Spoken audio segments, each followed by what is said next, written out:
Future continuous tense அப்படின்னா என்ன, அதை எப்படி ஈஸியாக கண்டுபிடிக்கிறது, அதுக்கு ஒரு முக்கியமான ஃபார்முலா என்ன, எப்படி வாக்கியங்கள் அமைக்கிறது, கேள்விகள் கேட்குறது, எல்லாத்தையும் தெளிவாக பார்க்கலாம். நான் காரைக்குடி பாலகுமார். உங்களை சூப்பராக இங்கிலீஷ் பேச வைக்கிறது என் பொறுப்பு. நம்ம சேனல் வீடியோஸ் பார்க்குறது மட்டும்தான் உங்கள் பொறுப்பு. முதல்ல ஃபியூச்சர் கண்டினியூஸ் டென்ஸை கண்டுபிடிக்கிறதுக்குள்ள ஒரே ஒரு ஃபார்முலா என்னன்றதை பார்க்கலாம். தமிழில் ஒரு வாக்கியத்தில் இட்டு இருப்புன்னு வந்தால் அது ஃபியூச்சர் கண்டினியூஸ் டென்ஸ். எடுத்துக்காட்டுக்கு, அவன் மராத்தான் ஓடிட்டு இருப்பான், நாங்கள் படிச்சுட்டு இருப்போம், நான் தூங்கிட்டு இருப்பேன். ஓடிட்டு இருப்பான், படிச்சுட்டு இருப்போம், தூங்கிட்டு இருப்பேன். இது மூணுலையும் என்ன காமனாக இருக்கு? இட்டு இருப்புன்னு வருதா? இப்படி வந்தால் அந்த வாக்கியங்கள் எல்லாம் ஃபியூச்சர் கண்டினியூஸ் டென்ஸ். ஈஸியாக கண்டுபிடிச்சிடலாம். தமிழில் இட்டு இருப்புன்னு வரும். இங்கிலீஷில் எப்படி வரும்? இங்கிலீஷில் will be plus verb plus ingன்னு வரும். will be going, will be playing, will be watching, will be studying. இந்த மாதிரி தான் இங்கிலீஷில் வரும். ஃபார்முலா தெரிஞ்சிச்சு. அடுத்து எந்த மாதிரி இடங்களில் இந்த டென்ஸை பயன்படுத்தணும்னு பார்க்கலாம். பின்னாடி ஆரம்பித்து உடனே முடிஞ்சிடும்னா சிம்பிள் ஃபியூச்சர் டென்ஸ் பயன்படுத்தணும். ஆனால் பின்னாடி ஆரம்பித்து கொஞ்ச நேரமோ இல்லை கொஞ்சம் காலமோ தொடரும்னா ஃபியூச்சர் கண்டினியூஸ் டென்ஸ் தான் பயன்படுத்தணும். உங்களுக்கு ஒரு 2 வாக்கியங்கள் தர்றேன்.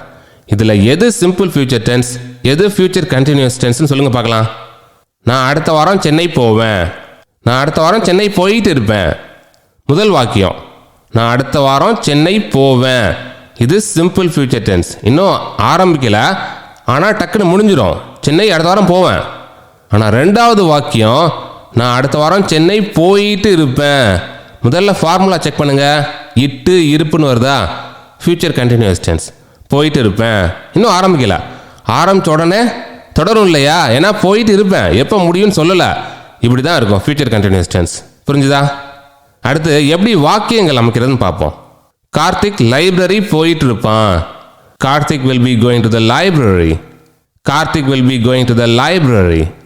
will be plus verb. verb என்னது? go plus ing. will be going. Karthik will be going to the library. இப்படி தான் இங்கிலீஷில் வாக்கியங்கள் அமைக்கணும். இதையே நெகட்டிவாக எப்படி மாற்றலான்னு பார்க்கலாம். நெகட்டிவில் will not be போடணும்.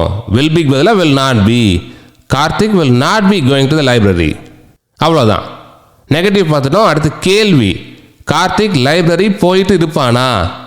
will Karthik be going to the library? will Karthik be going to the library? will தூக்கி முதல்ல போட்டுறணும். Karthik will be goingன்றத will Karthik be goingனு மாற்றிடணும். கேள்வி ஆயிரும். I, you, he, she, it, that, they, we எல்லாத்துக்குமே will be தான் வரும். I will be, you will be, he will be, she will be, it will be, that will be, we will be, they will be. புரிஞ்சுதா? இன்னொரு example பார்க்கலாம். அவங்க football விளையாடிட்டு இருப்பாங்க. இட்டு இருப்பு வருதா? அப்போ future continuous tense. they will be playing football. will be plus verb play plus ing. will be playing. they will be playing football. அவங்க ஃபுட்பால் விளையாடிட்டு இருக்க மாட்டாங்க. நெகட்டிவில் சொல்லணும்னா will not be. they will not be playing football. they will not be playing football. அவங்க football விளையாடிட்டு இருப்பாங்களா? கேள்வியாக கேட்கணும்னா will தூக்கி முதல்ல போடணும். will they be playing football? will they be playing football? நாங்கள் மார்க்கெட்டில் ஷாப்பிங் பண்ணிட்டு இருப்போம். ஃபார்முலா செக் பண்ணுங்க. பண்ணிட்டு இருப்போம், இட்டு இருப்புன்னு வருதா? அப்போ ஃபியூச்சர் கண்டினியூஸ் டென்ஸ். இங்கிலீஷில் ஃபார்முலா என்ன? will be plus verb plus ing. Shopping பண்ணுறதுக்கு verb என்ன? ஷாப். அப்போ will be shopping. we will be shopping. we will be shopping in the market. நாங்கள் மார்க்கெட்டில் ஷாப்பிங் பண்ணிட்டு இருக்க மாட்டோம்னு சொல்லணும்னா நெகட்டிவில் will not be போடணும். will not be shopping. we will not be shopping. we will not be shopping in the market. நாங்கள் மார்க்கெட்டில் shopping பண்ணிட்டு இருப்போமான்னு கேட்கணும்னா கேள்வி எப்படி கேட்குறது? will தூக்கி முதல்ல போடணும். we will be shopping in the marketல will தூக்கி முதல்ல போட்டால் எப்படி வரும்? will we be shopping in the market? will we be shopping in the market? நான் அவனுக்கு உதவி செஞ்சிட்டு இருப்பேன். இதில் ஃபார்முலா செக் பண்ணுங்க. இட்டு இருப்பு வருதா? செஞ்சிட்டு இருப்பேன் வருது. அப்போ future continuous tense. I will be helping him. will be plus verb என்னது? உதவி help plus ing. will be helping. I will be helping him. நான் அவனுக்கு உதவி செஞ்சுட்டு இருக்க மாட்டேன்னு சொல்லணும்னா நெகட்டிவில் will be பதிலாக will not be போடணும். will not be verb plus ing will not be helping. I will not be helping.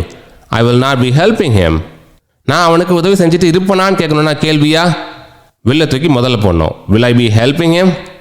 will I be helping him? புரிஞ்சுதா?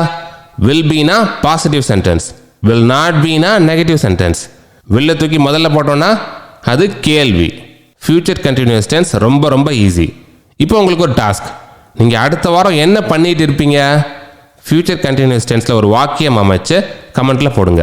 உங்களை சூப்பராக இங்கிலீஷ் பேச வைக்கிறது என் பொறுப்பு. நான் காரைக்குடி ச பாலகுமார்.